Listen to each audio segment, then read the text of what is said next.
YouTube. Are we live on YouTube? Oh, you want to be? Yeah. Well, yeah. Kind of waiting for the song to end. But okay. You know what? Let me hit the. Yeah, let's do that. Hall Financial is our sponsor. You know, Hall Financial, our longtime partner. They've been with us from the start, and so many of you have done mortgages or refis with them very successfully. In fact, just last week they helped a Metro Detroit refi save $400 a month on his mortgage, eliminate credit card debt, and skip 2 mortgage payments. How would you like to have 2 months of mortgage payments back in your pocket? A little walking around cash. Call Hall now, whether you're buying a new home or refinancing. They're the pros, and you get the Drew Lane podcast VIP treatment because they love our listeners. You have collectively been very good to them. Go to callhallfirst.com/Drew. It's the place to go. Enter your info. They'll know you are a listener, and the red carpet service begins with our friends at Hall Financial. Again, it's callhallfirst.com/Drew. And the Lions are losing. Well, they're losing 27-13. They're going to lose the game. Obviously, this game was over quite a while ago. Looks like the final will be 27-13 unless they get the onside kick and something ridiculous happens after that. Isaac Tesla gave them the thrill of the day with a reviewed touchdown on a really amazing. Oh, they missed the 2-pointer. Yeah. They took one. No. Yeah, they were on. They had 6 points. Yeah. So okay, and the onside kick sucks. The important thing is they kept their streak of 49 games scoring a touchdown alive. Yeah, and it seemed like minor victories. What an insignificant statistic I've ever heard so one. Stupid. It seemed like it actually mattered, though. They were really trying to score. They had the entire first string, and I'm always afraid Gibbs is going to get hurt, or they just signed. He looked a little gimpy there. On that Jameson run. to a $83 million deal. They really want to get him hurt, or Goff hurt, or anybody hurt. Anyway, Eli, you want to? Yeah, well, it's jump in. I think we live on YouTube. I can't see the chat. What's that? I can't see the chat. It's not. Yeah, it's not on.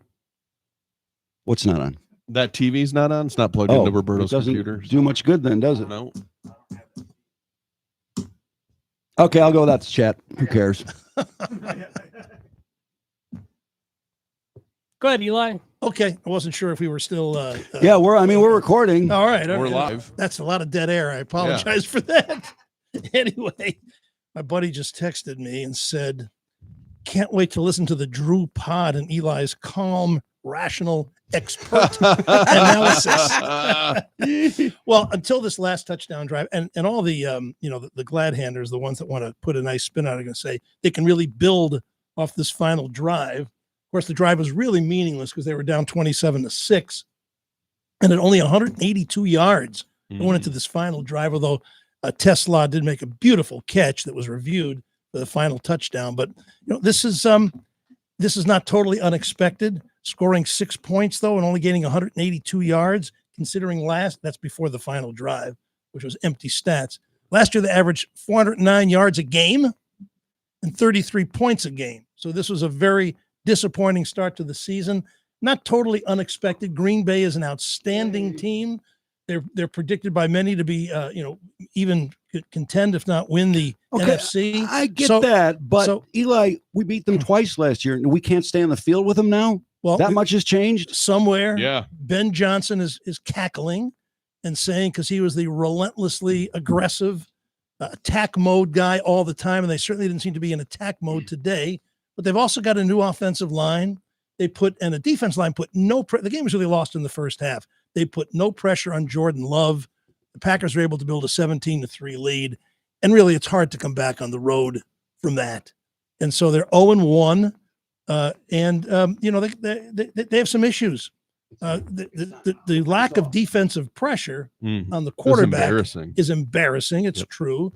And they also did some, they had some couple of really bad drives near the end of the game. The near safety, they took over on the 8-yard line, and they wind up, running 2 plays from the 1 that go nowhere. They have to punt. They give up a touchdown after that. Can I just ask if anybody else noticed how many times they ran on 2nd and long? Did anybody else notice that specific thing? Because it was driving me crazy. After you pointed it out, yeah, it seemed like every second down they were running. And they 2nd and long, though. I mean, they were predictable. That's what was driving me nuts. There's too much expectations. Before the final drive, they had 47 yards rushing on the day with 2 great running backs. But I think you definitely have to, and Goff was under pressure a lot. That was if you want to take one aspect of the game, Love had time. when they built the lead, and Goff never really was able to move around in the backfield or to set his feet and throw. So, they lost 2 offensive coordinators. That's the big question. Can you deal with a shuffled offensive line? You've lost your center, who was so important to the way the entire offense worked. You got really 3 different position changes in the offensive line. Now they lost Kevin Zeitler too. I think the big problem is they changed numbers. I mean, Terry and Arnold was terrible today. Gave up 2. Is he wearing a new number? Yeah, he's wearing number 6. I think he was in the 20s last year. But We'll change it He was back. 0, wasn't he?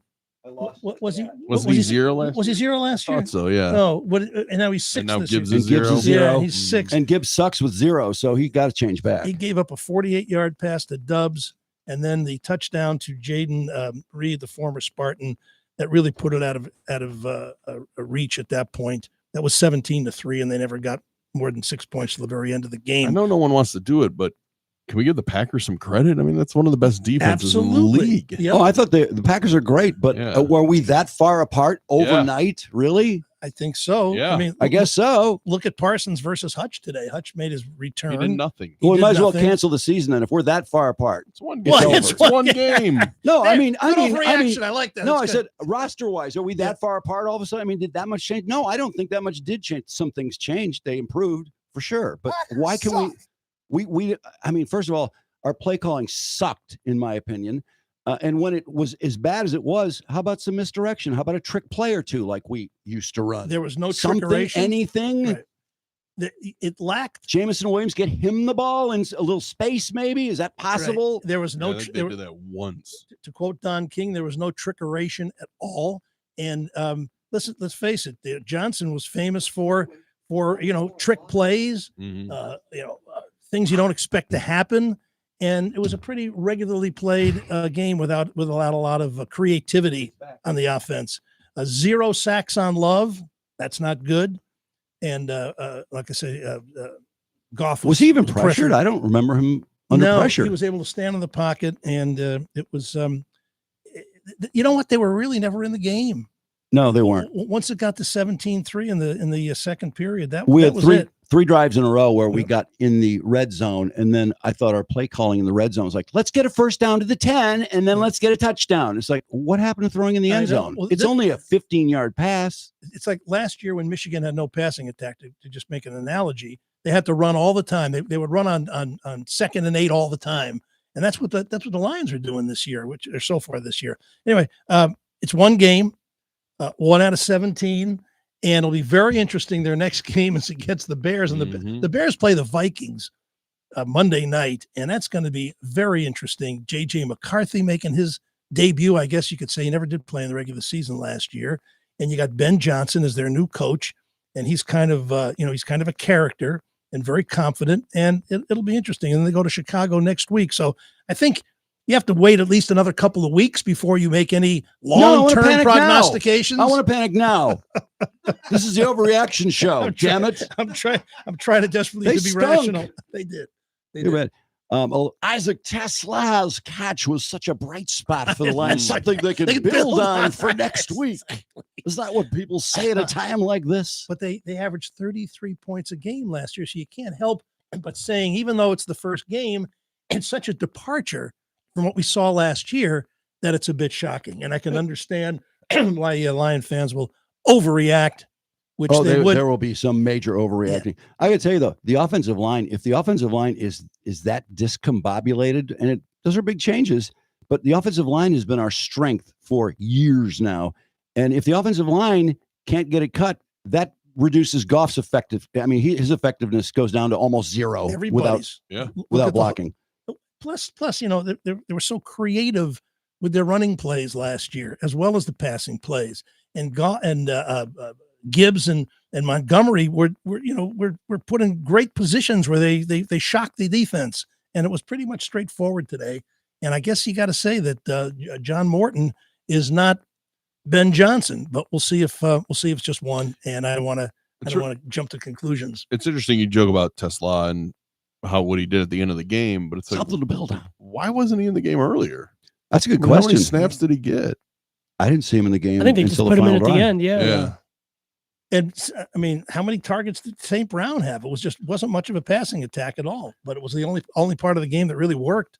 Well, I don't understand when you're struggling, as long as they were struggling. And in the second quarter, when those drives were taking forever, it was, 3-4 yards at a clip.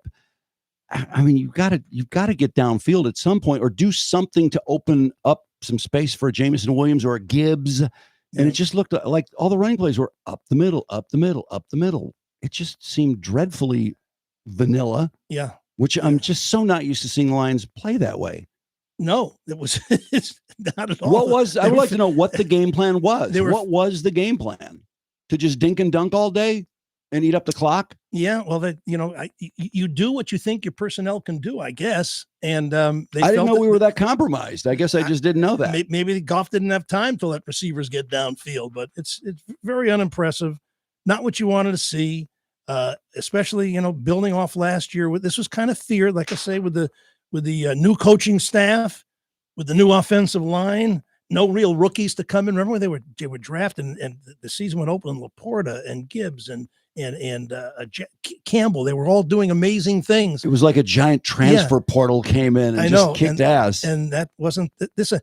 The NFL is based on socialism. In other words, if you do well, you got to give to the others. And so they got a very difficult schedule this year. They got 4 night games, and they were low in the draft, and so far no good. And I don't think you should look too much deeper than that. There were so many things that bothered me about the game, just the playing of the game, but there were a couple things that stood out to me. One was just that there was no, and I'm not saying a flea flicker or something, but just no interesting answers to what was going on for 3 quarters or 2 quarters. And then when we didn't call timeout with 52 seconds left in the first half, and the announcers are going, "Hey, aren't they going to call timeout?" And of course, we're all saying the same thing. I'm like, are they just afraid Green Bay is going to score if they give them too much time? Is that what it is? Is that why they're doing that? Yeah. Yes. They're afraid they're going to get a first down. But then when I saw us huddling with 7 minutes left, I'm like, why are we huddling? We don't have a hurry up offense anymore. They used 38 of the 40 seconds on one play, with 7 minutes left. Yeah. Down 24-6. So yeah, there's pretty crazy. There's some communication issues, some what do you call it? Scheme issues. We'll see. Let's not overreact too much. But no, that's what we're supposed to do. But they were the suckiest bunch of sucks that ever sucked. I mean, what were you most disappointed in? What part of the team? Because I think it was the pass rush. The pass rush for Hutchinson. Sure. Yeah. And also Goff's ineffectiveness. He did throw a couple of decent passes, but they were all short. Last season, I don't know about that. He was number 2 in the NFL with 4,630 yards. He was the second ranked passer in the league. He was 4th with 37 touchdown passes, and they were 1 today on the last play of the game. So which we're building on. He was 31 for 39, so he was accurate, but those were all short passes. We had going into 10 minutes left, we had 4 plays over 10 yards. 4 plays over 10 yards. I think the shitty Lions of 5 years ago would have more than 4 plays over 10 yards against that defense. Not going to argue with that. It's hard. You can't find Gibbs on a screen pass or a reverse Packers D is really good. It's hard. It's hard to justify. The 2 of the best edge rushers in the league. And Parsons. Then just forfeit the next game against them if they're that good. Parsons pressured Goff into an interception, and Parsons sacked him near the end. He made a difference, and he wasn't even supposed to play. Mm-hmm. Listen, this is what I did not read before this game, that the Lions will not even be in the game. No one said that. No, there was no. They were the underdog. Yeah, they were, and I think rightfully so. But I just didn't hear anyone say. By the way, don't expect the Lions to get any plays over 10 yards. They were exciting to the max last year. There were 5 or 6 times a game we go, whoa! Either they made it on 4th down with something dramatic, some Statue of Liberty play. Give Penny Sewell the ball. Do something. That's right. Bring Isaac Tesla in earlier. Bring in Dan Skipper as an eligible receiver. No, it was I think they laid an egg, and I do give Green Bay a lot of credit, but I just think I expected a little better. Yeah. I started making a list of things I was worried about, And I got to the offensive line, the defensive line, the play calling. I was like, I don't think I need any more because that's too many things already. That I wasn't expecting. I was not expecting to be too worried about the offensive line. I figured they'd put it together, and they probably will get. They'll get better. The defensive line. I mean, don't you expect more? Well, even Yeah. then they brought pressure, and then they got burned deep. So damned if you do, damned if you don't. Well, what were you expecting of the defensive line? I was expecting the front four to create pressure by themselves, Right? But they clearly could not do that. No, now, it- once it- again, it- pretty it- good offensive line. It was shocking as they built the 17-3 lead. You just kept on screaming, "Get to Love! Don't let them just stand there." And their receivers were wide open. The Lions couldn't cover. I think Terry and Arnold had a bad game, and then he pulled a groin near the end. Jeez. Okay, I want to ask another question about the defense. Mark, they have had problems getting pressure before, and then they start blitzing. I mean, they'll take chances. They did that. They did that today. You saw them start blitzing, I think, the third or fourth drive, and they got burned. They got burned because the linebackers got no depth. But they never even got close. I mean, No, I know. there were times when, and not to blow Aaron Glenn, because a lot of people didn't, gave him a lot of shit when he was here, but, some of those blitzes would hit. Not all of them were failures. Well, I mean, they just seem to adjust. I would say one thing the Lions did the last couple of years is they adjusted. They would try something different. They had some alternatives when things weren't working on offense or defense, and maybe it would be the next week. Perhaps these two new coordinators are a bit tentative. Yeah. They aren't willing to make risky plays. They don't have the daring that Ben Johnson had or Aaron Glenn had, and they're trying to be cautious and not do anything really, really stupid. And it just was a very boring game for them on offense and defense. They moved in the second period. They had 23 plays, I believe it was, to the Packers 5, and got beat 7-3 in the quarter. And so they did not make use of. They couldn't finish. So there's so much. And the more we try and point out the difference between this year and last, it's just more depressing because this was not the team that we expected. And I think we should end it right there. We'll see what happens. You got to. I think where do they go after Chicago? I think the new coordinators should have been stripped of all Lions gear and forced to walk nude into the locker room and been fired. They are who we thought they were. Now, And we let them off the hook. Now, tonight you got the Ravens and the Bills, and the Lions do go to Baltimore in 2 weeks. And I'd hate to see them 0-3, but it's not out of the question. Imagine the panic then. Imagine our show if they're 0-3 after Baltimore on September 22nd. Wow. We're demanding Campbell's head. Because Chicago was supposed to be vastly improved. Did you see- Second year for Caleb Williams. Did you see the story about Caleb Williams over the weekend that the Bears drafted him without knowing he's dyslexic? Oh, really? No. They did not know this. USC knew it, but apparently no one told the Bears. How did he get through college? Yeah.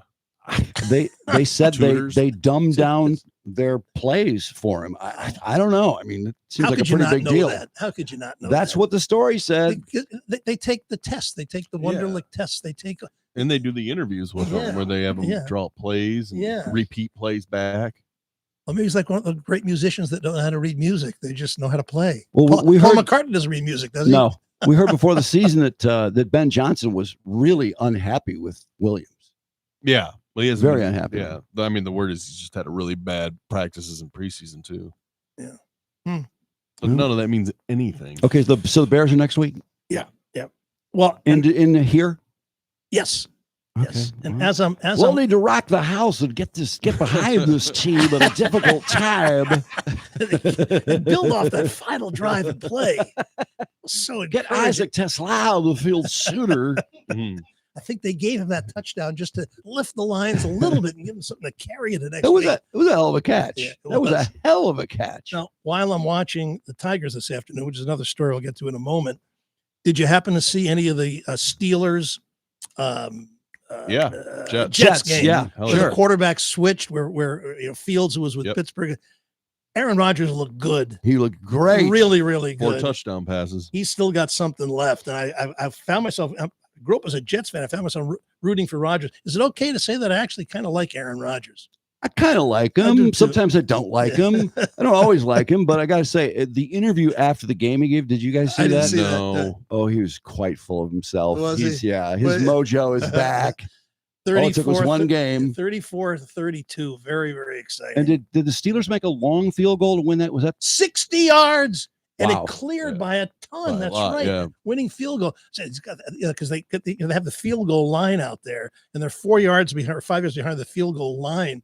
And a 60-yarder, what is it, Boswell? Is that what it was? Yeah. Mhm. He kicked the shit out of that. That would have been did. good from 70. wow? Anyway, so there was some excitement. And I did you sit? Let's go back to where the season starts Thursday night. All excited to see the season. I've ever seen a season begin with a player spitting at another player, getting ejected from the game. And there was one point. This is when Jalen Carter Dak split first. That's right. Well, he didn't. You see, later on, Dak admitted that he had spat or spitted. What's the plural of spit? Spat. That he had spat towards their defense, not to spit at the defense, but he spits a lot on the field, and he turned that way. Oh, come He on. turned that way because he didn't want to spit on his own lineman. And then they got together with Carter, and he kind of gave Carter a break on that afterwards. And I can see, if somebody takes a cheap shot at you, then there's enough animosity between these teams already. If somebody takes a cheap shot or targets you, you may say something about it, and let you know that we're going to, but you're kind of a sissy if you complain about getting spat at. And by the way, it's pretty pissed off. But I say always give Jalen Carter the benefit of the doubt. He's a fine young man. but who seriously Made a mistake in college, but he's a young man. only two He's people grown from it. only two people died when he made that That's mistake. true. He did survive that accident. But I'm thinking to He was myself, only the other drag racer, and he left the scene. He didn't crash his car. I'm thinking, who spits on people? Especially knowing you're going to get kicked out of the game before it even begins. You know what the penalty is. Why would you do that? And then while this surreal scene is happening, Collins, because the game is delayed. It's opening kickoff takes 6 minutes off the clock. The game is delayed. At one point, Collinsworth, mimics Jack Buck by saying, "I can't believe what I'm seeing out here." And then later, of course, we found out, I think after the game, that Is the Collingsworth progeny still working on the broadcast? His son? Yeah, He Nepo is? kid. Oh, boy. Carter says it was a mistake, won't happen again. He addressed the team at the half and was remorseful, and so he's probably not going to get suspended. Then the next night, the next night is Friday in Sao Paulo, Brazil. Harbaugh's Chargers beat the Chiefs, and no respect to the Chiefs' greatness, but aren't you just a little tired of them? I'm thinking, I'm rooting for the Chargers. Each game has. I'm rooting for the Chargers. I'm just thinking to myself, let the tight end marry the singer. Mahomes is great. Let's just move on from the Chiefs have been to 5 of the last 6 Super Bowls. It's incredible. And you got to love Mahomes. He's respectful. He's dedicated. He's creative. He's humble, all those things, but just enough of that. And Travis, I didn't see the game, but Travis had a touchdown. Yeah. Mhm. He only had a couple catches, but Did he play He's on both ways? Are you talking about Travis Hunter? No, Travis he's talking about Kelce. Travis Kelce. Okay, yeah. oh, Travis Hunter, he played today. Yeah, and Right. I was curious whether he played both ways today because Carolina. He said he wouldn't play if he didn't play both ways, so I'm Yeah. sure he did. Because he runs. He the did say team. that a couple months ago. Anyway, I'm watching just a little side note here. So I'm watching the game in Brazil, and they play the national anthem, and it was kind of a shitty version. It was a saxophone. Was player. that boys? It Oh, was a that one. saxophone Yeah. player, and then People you were had very upset on then a Twitter. jazz rhythmic. But our national anthem, listen, I'm as patriotic as anybody. It's just a shitty anthem. And then when you see, like when they play in the Four Nations in Canada, people are oh, it's terrible. Oh, there it is. And it Is this it? It was pretty. Wait, that's not the anthem that was played, is That's it? Dwight. Yeah. Oh, okay. I mean, you're taking a bad anthem and then doing a bad job on the bad anthem and making it like twice the length. But then And they play Lift it's- Every Voice. It's just a shitty. Oh well, I guess Do they play that. it down there? But I don't know. but I have no idea. The point I'm making I think they is played that- it in one of the 2 games. at the Four Nations, I see our anthem and then the Canadian, and people are singing. Oh, they're crying, they're singing, they're just so emotional. And the same thing in Brazil. There's people just singing as loud as they can, and there's almost tears in their eyes, and there's just no drama in our anthem. So Trump changes everything. He's in charge of everything. He's changing the Gulf of Mexico to America. Change the damn We anthem. can fire the national anthem because he And- fired Stephen Colbert and fired Right. a lot of people. Give us something that we can get excited about That's to right. sing. By the way, Travis Hunter for Jacksonville Yeah. had the most targets on the team, 6 receptions, 33 yards. and he played defense. He only had 1 tackle, so 6 they're receptions for using him. 33 yards. Yeah. Sounds like he was playing for us. 5 yards a catch, 5.5 a catch. Mhm. One of my notes for the storylines, I'm interested in will Aaron Rodgers work out in Pittsburgh? I think that's pretty much of a positive. Can Travis Hunter play both ways? Obviously, he has. I was thinking about the Chiefs. Can Kelsey be effective? But I don't care about them anymore. Well, and tonight's game, will Josh or Lamar finally win a Super Bowl? Jaden Daniels won. Washington won today. I saw they beat the Giants. And then I had number 6 was, did Green Bay overpay for Parsons? And maybe not. Nope. I mean, they got the youngest. Wow. They got the youngest Yeah. team in the league, and he fits right in. And they were just more animated today. I guess it's because when you play better, you seem more animated. Will Shador get a chance? Don't know. Probably not. He's the 3rd string quarterback there. And I think the Browns lost just by a point to the Bengals today. It's kind of a semi-upset. Who started? Flacco. And I think How is Joe Flacco still? That's ridiculous. he's wise. He's like 42, isn't he? Smart, yeah. No, I think he's the same age as Rodgers. Okay. And Rodgers still shows that he can play. And of course, you wonder, I had the Lions, will they survive the loss of coordinators? I don't know. Will Goff thrive under John Morton? I don't know. Will Hutch be the same? I don't know. None of those questions were answered today. Man, the preseason talk about Hutch was they had to change the rules in practice because he was busting through the line so much. Well, sounds like a lot of hype to me. They double team him, obviously. Obviously, a lot of attention.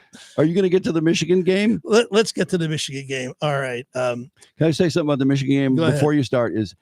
I get so overhyped on Michigan quarterbacks, and I don't think it's me, but like from Shea Patterson to McCaffrey, who didn't even play really, played a little bit, and then Joe Milton was going to be so great, and now What about Underwood. JJ? Did you get hyped for JJ? JJ, it seemed like JJ lived up to the hype. I thought He's probably the best quarterback in the school's history. Yeah. But I mean, that's what Harbaugh called it. I want a Michigan quarterback to throw for 4,000 yards, and I know I'm never going to see that. But so I probably expected way too much out of Underwood. Well, so the game starts. By the way, my college roommate Don, we've been watching games together or texting for 58 years now. We were freshmen in 68. It's in the first quarter. Here's the text. Our best hope is Moore gets suspended for all the games this year and next. He had 2 somewhat lucky wins at the end of last year. He's not a good coach. And I was thinking, he's right. He's right. I said, you may be ultimately right, but that seems a bit early, a bit harsh and reactionary. But so they're on the road. This isn't the first time there's been game management questions or decision-making questions with him. Yeah. I mean, the fact that they had 2 4th and 2s in this game and didn't go for it is insane. He even kicked a field goal at one time to make a 2 possession game a 2 possession game. When did that's just that's fucking stupid. When did they have 4th and 2, Mark? Was that after the fumbled punt or the well, the 2 times they kicked the field goals? Yeah, that was in the third quarter when they really needed to score. And they missed the field goal on one of them. They had 4th, they didn't go for it. And Zavada missed the field goal. I don't know what he is doing or what he is thinking. Well, and I really don't understand. You have this quarterback who's a phenomenal athlete, and you're choosing not to run him. No designed runs. I mean, you look at Mateer. Mateer ran the ball 17 times. And I think Underwood ran it twice. That was a huge part of their offense. So if you're not going to use his legs against Oklahoma, when are you going to use them? Right, and his best receiver wasn't there. They should have run more. The Klein, the tight end. Yeah. Can I ask a stupid question? There's 2 top tight ends. Why would you not run Underwood? That's a weapon nobody need in college. Can figure it out. Yeah. No one understands it. And their quarterback, John Mateer, he's already a Heisman candidate. Mm-hmm. His running was a huge part of that game. Yeah. He was just, listen, they were a high, I'm not making excuses for Michigan. They were a higher ranked team at home with a really good coach in Venables, much more experience than Moore. And what else? They're a veteran team. They got seniors there. And they came off a 6 and 7 year last year, but they were, they played a very good defense. And Underwood, again, his passer rate, his quarterback rating was only 40, but he just turned 18. And it's early, but it wasn't that surprising He was that they would lose. I'm telling you, the problem with the team, they were so good in 21, 22, and 23 for 2 reasons. They tackled really well and they blocked really well. Yeah. Period. They couldn't do that last year, and you're starting to see the same signs. They tackled for shit last night. And look who they lost. They lost 2 first-round draft picks in Grant and Mason and Will Johnson. And Will Johnson. You know, he was hurt a lot last year, but yeah. Sure, but still. Well, I don't know. Well, they were Pretty bad. 6.5 point underdogs. Everyone I heard thought Michigan would either win or beat the spread at least. But I thought they would have beat the spread. I really did. yeah, they just. I mean, the offense was just not. I was surprised. Well, I'm not terribly surprised because of how much Venables likes to blitz, but the fact that they could not stop the edge and Underwood's running around like crazy back there. You know, he was under pressure every time he dropped back, and the screen passes. Jesus Christ! You know what's kind of interesting. They were so outcoached in that game. That's what's frustrating. Outcoached, but nobody wants. Wait, and that's the game that he wanted to coach because he was going back to his alma mater. Mm-hmm. So he avoided. He was chosen to be suspended for games 3 and 4, so he could be at that game. Venables was the defensive coordinator there when he was there. Bloop. Michigan State looked good. They beat a mediocre team in Boston College, but their offense looked good. They did. And next week they play Youngstown State, so they're going to be 3-0. But they got a pretty tough schedule. Michigan State they're predicted to be 5-7. They got. I heard they were going to win 4.8 games. Yeah, I swear to God. 4 point, right? And lose 7.2, I believe.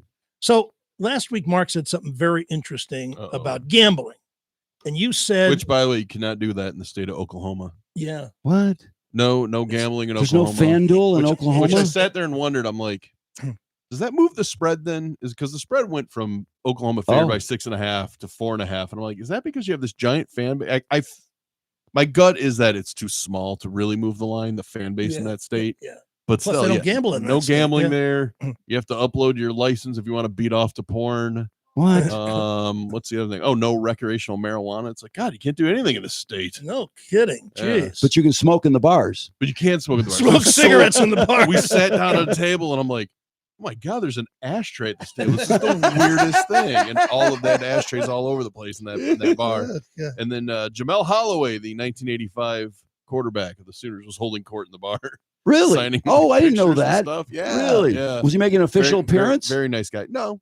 Okay. He's a pretty cool Just guy. hanging out. I can tell you, that city, Norman, Oklahoma, I will go back there anytime. That is a fantastic city. I love that fan base. People are nice there. They really are. No, that's understating it. They are amazing. This is how nice they were. So we were supposed to be part of a tailgate that fell apart. Seems kind of sketchy. I don't know if there's some money laundering, embezzlement, or whatever. But that's a story for another day. So our tailgate fell apart. We had a friend who couldn't get tickets. He had to buy tickets off StubHub because this other person was supposed to provide them. Anyway, this sounds really sketchy. We need to follow up on this. I'll tell you the whole story some other day because I want to see. I want to see how it plays out. But anyways, you're walking around and they have a downtown. The thing I appreciate is the stadium is on campus because we don't really have Michigan Stadium is way off campus. Michigan State. Yeah, it's way far away from Central Campus, 100%. So it's right there, and then the downtown is right there. So they close the streets off. Bars, they have, you can walk up and down the street drinking booze. Wait a minute, Michigan Stadium is a 10-minute walk down State Street. What you're saying? Yeah, but imagine if the stadium was like in the middle of the dive.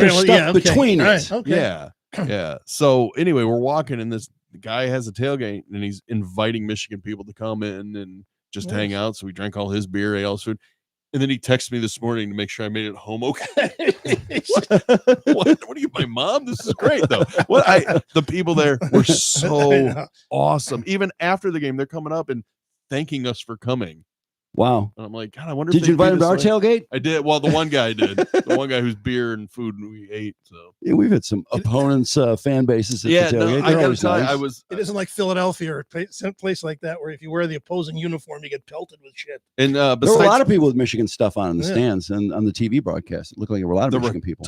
That's what he said. He's like, I've never seen an opposing fan base get out here as early as the Michigan people were. Like just 10 a.m. they're out there tailgating for a night game. They are not fond of Texas, of course. I mean, their big symbol is horns down. What other fan base do you think they really hated coming in? Oklahoma State? They thought they were absolutely rude. No, they don't really have a problem with Okie State. Alabama? Ohio State. Oh, I could not believe how much Oklahoma hates Ohio State. How many times? Everyone hates their fan base. I think they were there in like 2018, and they're like, God, they were such assholes. No, my buddy, I told you, went to. Surprised by that. I don't know why. Well, he had a relative that was part of the Clemson training staff, and so they went to all the Clemson games. They went to Oklahoma, and he said they were so cool. He loved it. He said it was like the diametric opposite of the Ohio State fans who were such assholes. And it's a beautiful campus. I don't know, a lot to love about that place. So back to the gambling thing. So last week you said that, the point spreads early in the year, who knows what anybody has with the transfer portal and all this, you really can't tell. So I said, you know what I'm going to do? I'm going to, and you took the money line. I'm saying, I'm going to take any team that's more than a 30-point underdog and bet them. So Bethune, I like this. This is great. Bethune-Cookman was a 58-point underdog. I took them and they lost only 45-3. A win. Hey, all right. A win. Nice. I did lose Ohio State. They were a 55-point favorite and they won 70-0.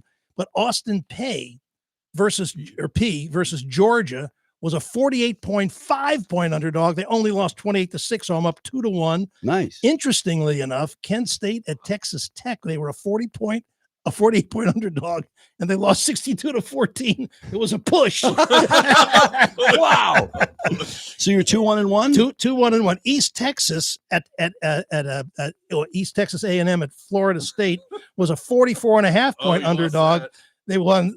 I did lose that, didn't they? Yeah, they won 77-3. Okay.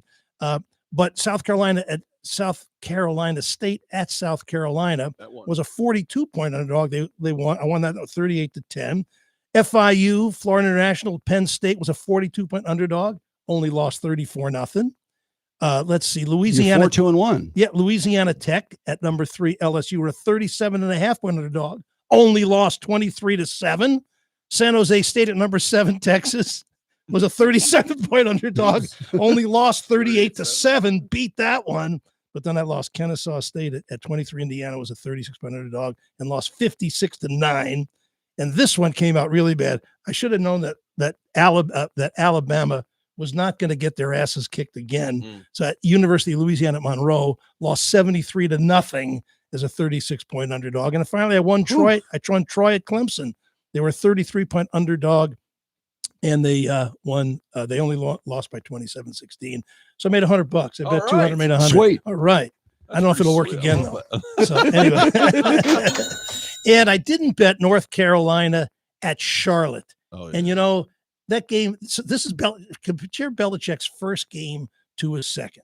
The hype. Remember Mike Tyson wore the shirt, "Don't believe the hype." Everyone wanted to believe the hype with Belichick, and he got his ass handed to him by TCU with Jordan there and Mia Hamm there and LT there. It was a total blowout, embarrassing. They score the first touchdown. Everybody's excited for North Carolina. They got 41 straight TCU. And before the game started, the announcer said TCU returns 16 starters. I said, what an obvious bet. I wish I'd have taken that one.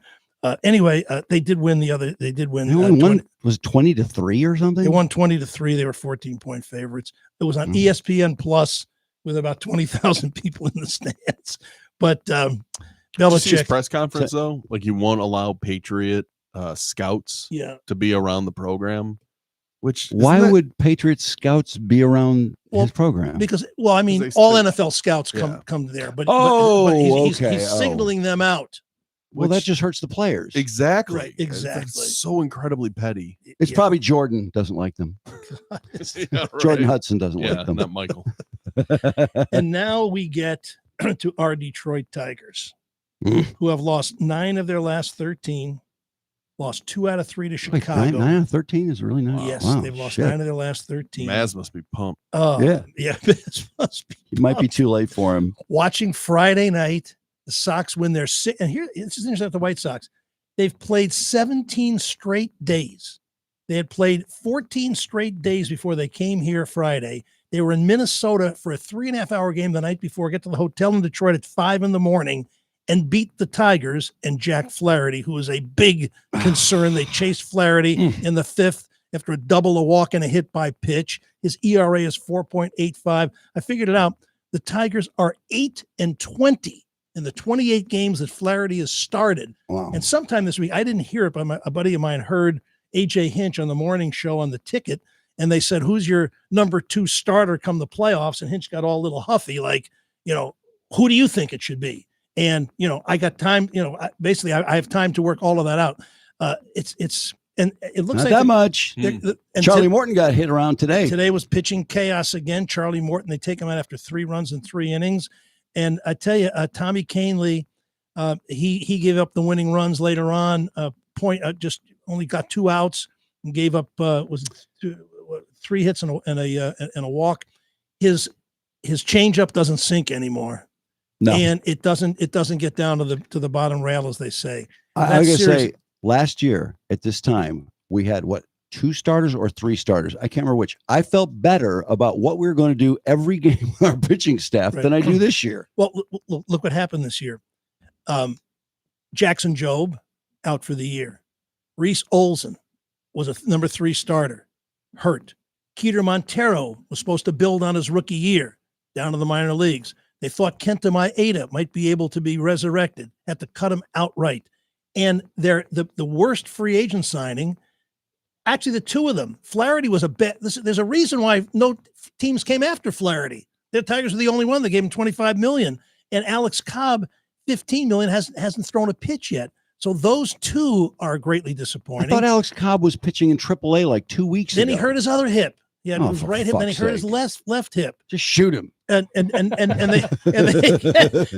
they get Chris Paddock, who's mediocre. Morton pitches, half his pitches are good, and the other half are over the middle of the plate.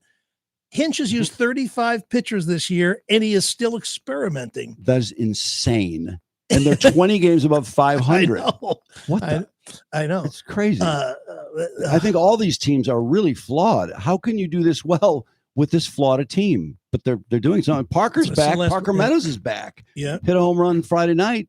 Yeah, but otherwise, he hasn't really done much. No, but at least maybe he can get himself into shape before and Javi postseason. Baez is back to being Javi Baez. The average OPS is 719, and now he's back into the 6s.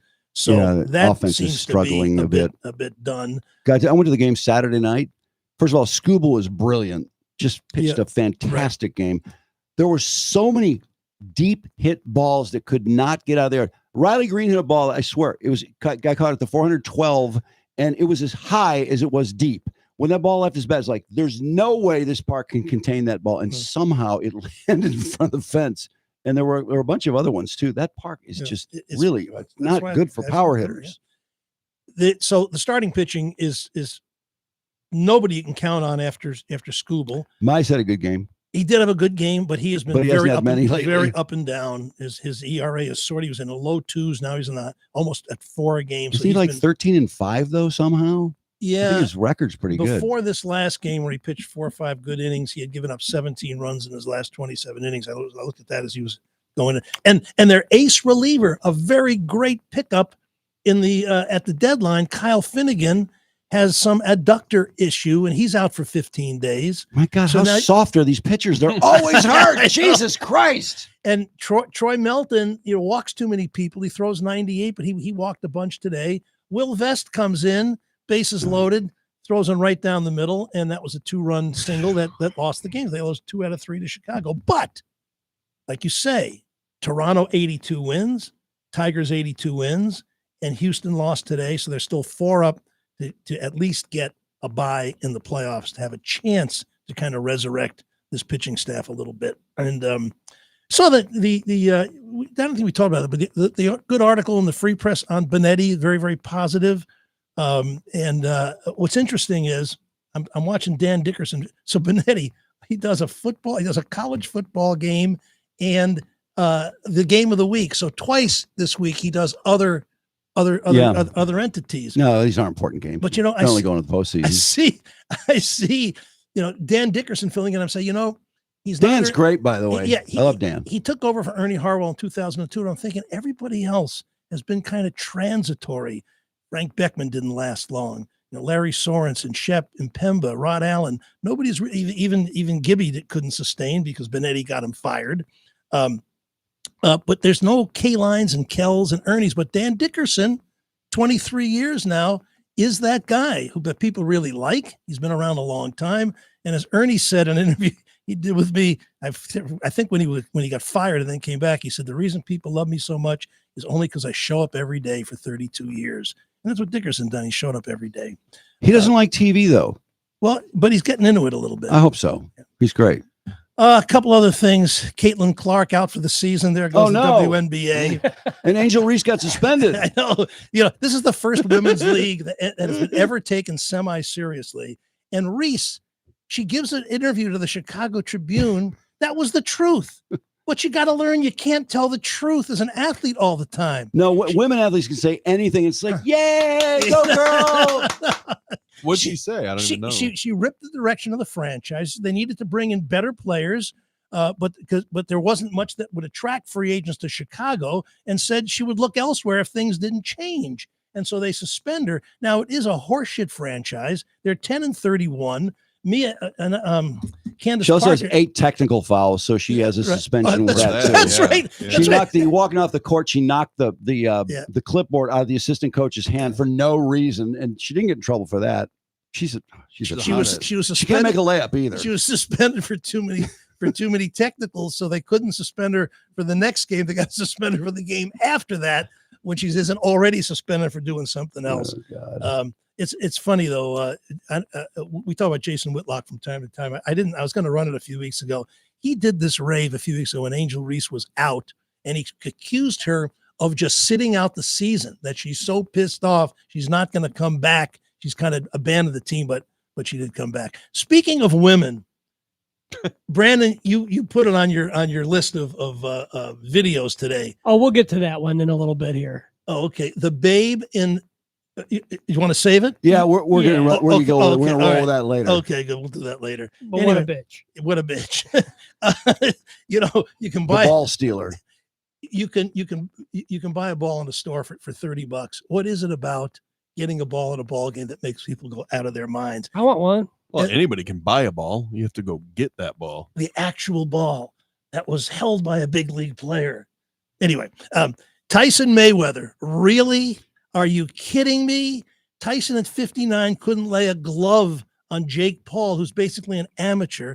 And now he's talking shit about the best fighter of the 21st century, saying, I can't believe Floyd wants to really do this. It's going to be detrimental to his. How could anybody, after what they saw, after the hype, that maybe he can do it at age 50? Look how good he looked. Remember, they show you 10 seconds of him training. Oh, yeah. And say Tyson's back.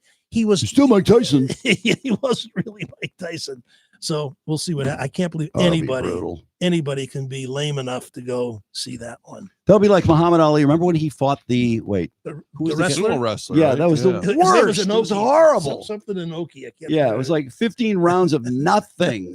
The worst, those, as you hadn't heard of, that we said was when Foreman took on 5 heavyweights in one night, trying to reestablish, and Ali was at ringside coaching the guys to go beat Foreman.